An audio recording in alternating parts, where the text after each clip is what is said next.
ನೋಡಿ, ಅತಿಯಾದ ಆತ್ಮವಿಶ್ವಾಸ ನಮ್ಮನ್ನ ಎಷ್ಟು ಮುಜುಗರಕ್ಕೆ ಈಡು ಮಾಡುತ್ತೆ ಅಂತ. ಅದ್ ಬಿಡಿ, ಬಡತನ ಇದ್ರೂ ಆತ್ಮವಿಶ್ವಾಸದಿಂದ ಬದುಕ್ತಾ ಇರೋ ಒಂದು ದೇಶದ ಬಗ್ಗೆ ನಮ್ಮ ಇನ್ಫೋ ಗುರುಗಳು ನಿಮಗೆ ಮಾಹಿತಿ ಕೊಡ್ತಾರಂತೆ. ಯಾವ ದೇಶ ಅದು ಅಂತ ತಿಳ್ಕೊಳ್ಳೋ ಕ್ಯೂರಿಯಾಸಿಟಿ ಇದೆಯಾ? ಹಾಗಾದ್ರೆ ಬನ್ನಿ ಕೇಳೋಣ. ಪಾಪ ಕಣೆ, ನಮ್ಮ ಕ್ಲಾಸಿಗೆ ಒಬ್ಬ ಕಪ್ಪು ಹುಡುಗ ಬಂದಿದ್ದಾನೆ. ಎಲ್ಲರೂ ಅವನನ್ನ ಕೀನ್ಯಾದವನು ಅಂತಾರೆ, ಗೊತ್ತಾ? ಛೇ, ಸೌಂದರ್ಯ ಅನ್ನೋದು ಬಣ್ಣದಲ್ಲಿಲ್ಲ, ನಮ್ಮ ಮನಸ್ಸಿನಲ್ಲಿದೆ ಅಂತ ನಿಮ್ಮ ಕ್ಲಾಸ್ನವ್ರಿಗೆ ಹೇಳೋ. ಹೇಯ್, ಕೀನ್ಯಾ ಅಂತಿದ್ದಂಗೆ ನೆನಪಾಯ್ತು. ನಿನ್ನೆ ದಿನ ಒಂದು ನ್ಯೂಸ್ ಪೇಪರ್ ಅಲ್ಲಿ ಒಬ್ರು ಕೀನ್ಯಾ ದೇಶದ ಬಗ್ಗೆ ಬರ್ತಿದ್ರು. ಸೂಪರ್ ಆಗಿತ್ತು ಗೊತ್ತಾ ಆರ್ಟಿಕಲ್ಲು. ಹಂಗ? ಕೀನ್ಯಾ ಅಂದ್ರೆ ತುಂಬಾ ಹಿಂದುಳಿದ ದೇಶ ತಾನೆ? ಹೂ ಕಣೋ, ಅದು ಬೆಳವಣಿಗೆ ಹೊಂದ್ತಾ ಇರೋ ದೇಶ.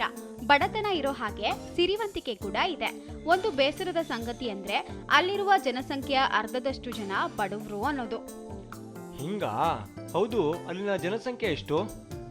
2012ರ ಸಮೀಕ್ಷೆ ಪ್ರಕಾರ 43 ಕೋಟಿ ಜನ ಇದ್ದಾರೆ.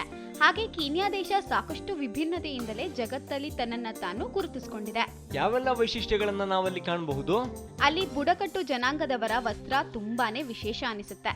ಹಾಗೆ ಅಲ್ಲಿನ ಅಫಿಷಿಯಲ್ ಭಾಷೆ ಇಂಗ್ಲಿಷ್ ಜೊತೆ ಸ್ವಹಿಲಿ ಅನ್ನೋದು. ಅದ್ರ ಜೊತೆ 60ಕ್ಕೂ ಹೆಚ್ಚು ಸ್ಥಳೀಯ ಭಾಷೆಗಳಿವೆ ಗೊತ್ತಾ? ಓ ಮೈ ಗಾಡ್!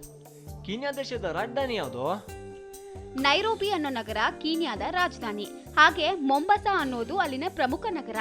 ಹಾಗೆ ಅಲ್ಲಿನ ಜನರ ಪ್ರಮುಖ ಉದ್ಯೋಗ ಯಾವುದೇ? ಬಹುಪಾಲು ಜನ ಕೃಷಿಯನ್ನೇ ಅವಲಂಬಿಸ್ತಾರೆ. ಚಹಾ ಮತ್ತು ಕಾಫಿಯನ್ನು ಅತಿ ಹೆಚ್ಚು ಬೆಳೆಯಲಾಗುತ್ತೆ. ಆ ದೇಶಕ್ಕೆ ಪ್ರಮುಖ ಉತ್ಪನ್ನ ಕೂಡ ಕಾಫಿ ಮತ್ತು ಚಹಾ.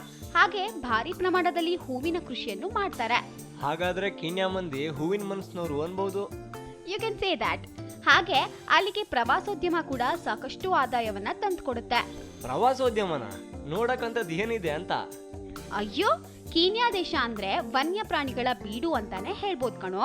ಅಲ್ಲಿನ ಕಾಡುಗಳನ್ನ ತಿರುಗೋಕೆ ಅಂತಾನೆ ಪ್ರವಾಸಿಗರು ಬರ್ತಾರೆ. ಸಿಂಹ, ಚಿರತೆ, ಆನೆ, ಗೇಂಡಾಮೃಗ ಅಲ್ಲಿನ ಪ್ರಮುಖ ಆಕರ್ಷಣೆಗಳು ಗೊತ್ತಾ? ಹಿಂಗ? ವಾವ್! ಅದ್ರ ಜೊತೆ ಕೀನ್ಯಾದಲ್ಲಿ ಜಗತ್ತಿನ 2ನೇ ಅತಿ ದೊಡ್ಡ ಸಿಹಿ ನೀರಿನ ಸರೋವರವಿದೆ. ಅದಕ್ಕೆ ಲೇಕ್ ವಿಕ್ಟೋರಿಯಾ ಅಂತ ಕರೀತಾರೆ. ಹಾಗೆ ಆ ದೇಶಕ್ಕೆ ಕೀನ್ಯಾ ಅಂತ ಹೆಸರು ಬರೋದಕ್ಕೂ ಅಲ್ಲಿರೋ ಮೌಂಟ್ ಕೀನ್ಯಾವೇ ಕಾರಣವಂತೆ. ಆ ಪರ್ವತವನ್ನು ಹತ್ತೋಕೆ ಚಾರಣ ಪ್ರಿಯರು ತುಂಬಾನೇ ಬರ್ತಾರೆ. ಓಹೋ, ಸೂಪರ್ ಕಣೆ! ಕೀನ್ಯಾ ಸಾಮಾನ್ಯವಲ್ಲ ಬಿಡು. ಹೋ, ಮತ್ತೆ ಹಾಗೆ ಅಲ್ಲಿನ ಕಾನೂನುಗಳೆಲ್ಲ ತುಂಬಾ ವಿಚಿತ್ರವಾಗಿದೆ. ಅಲ್ಲಿ ಕೆಲವೊಂದು ಜನಾಂಗದಲ್ಲಿ ವರದಕ್ಷಿಣೆ ಕೊಡೋ ಪದ್ಧತಿ ಇಂದಿಗೂ ಇದೆ. ಒಂದು ವಿಚಿತ್ರ ಅಂದ್ರೆ ನಮ್ಮಲ್ಲಿ ಕೊಡೋ ತರ ಬಂಗಾರ, ಕಾರು, ವಾಚು, ಬೈಕು, ಹಣ ಅಂತ ಕೊಡೋದಿಲ್ವಂತೆ. 10 ಹಸುಗಳ ಮೇಲ್ಪಟ್ಟು ಕೊಡ್ಬೇಕಂತೆ. ಸೂಪರ್! ಆಲ್ ಇಂಡಿಯಾ ಓಪನ್ ಮಾಡಿ ಲೈಫ್ ಸೆಟಲ್ ಮಾಡ್ಕೊಳ್ಳೋ ಪ್ಲಾನ್ ಇರ್ಬೋದು. ಹಾಗೆ ಕೀನ್ಯಾದಲ್ಲಿ ಒಬ್ಬ ಗಂಡಸು ಒಂದಕ್ಕಿಂತ ಹೆಚ್ಚು ಮದುವೆ ಆಗೋದಕ್ಕೂ ಅವಕಾಶ ಇದೆಯಂತೆ. ಅದೆಲ್ಲ ಬಿಟ್ಟಾಕು, ಕೀನ್ಯಾ ಅಂದ್ರೆ ಸಂಶೋಧಕರಿಗೆ ತುಂಬಾನೇ ಅಚ್ಚುಮೆಚ್ಚು. ಯಾಕೆ ಗೊತ್ತಾ? ಅಳಿದು ಹೋದ ಜೀವಿಗಳ ಪಳೆಯುಳಿಕೆಗಳು ಅತಿ ಹೆಚ್ಚು ಸಿಕ್ಕಿರೋದು ಕೀನ್ಯಾ ಸುತ್ತಮುತ್ತಲಿನ ಪ್ರದೇಶಗಳಲ್ಲಂತೆ, ಗೊತ್ತಾ?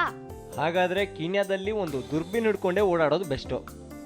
ನೀನಲ್ಲಿಗೆ ಹೋದ್ರೆ ಹಾಗೆ ಮಾಡು. ಈಗ ನಾನು ಮನೆಗೆ ಹೋಗ್ಬೇಕು, ದಾರಿ ಬಿಡು. ಸರಿ, ನಂಗೂ ಹೊಟ್ಟೆ ಹಸಿತಿದೆ. ಬಾಯ್. ಆಮೆ ಮೂಲದ ಬ್ಯೂಟಿಫುಲ್ ಕಥೆಯನ್ನ ಕೇಳತ್ರಿ. ಕೀನ್ಯಾ ದೇಶದ ಬಗ್ಗೆ ಕಂಡು ಕೇಳರಿಯದ ಮಾಹಿತಿಯನ್ನ ತಿಳ್ಕೊಂಡ್ರಿ. ನಾನು ಮತ್ತೆ ನಿಮ್ಮನ್ನ ಮುಂದಿನ ಸಂಚಿಕೆಯಲ್ಲಿ ಭೇಟಿ ಆಗ್ತೀನಿ.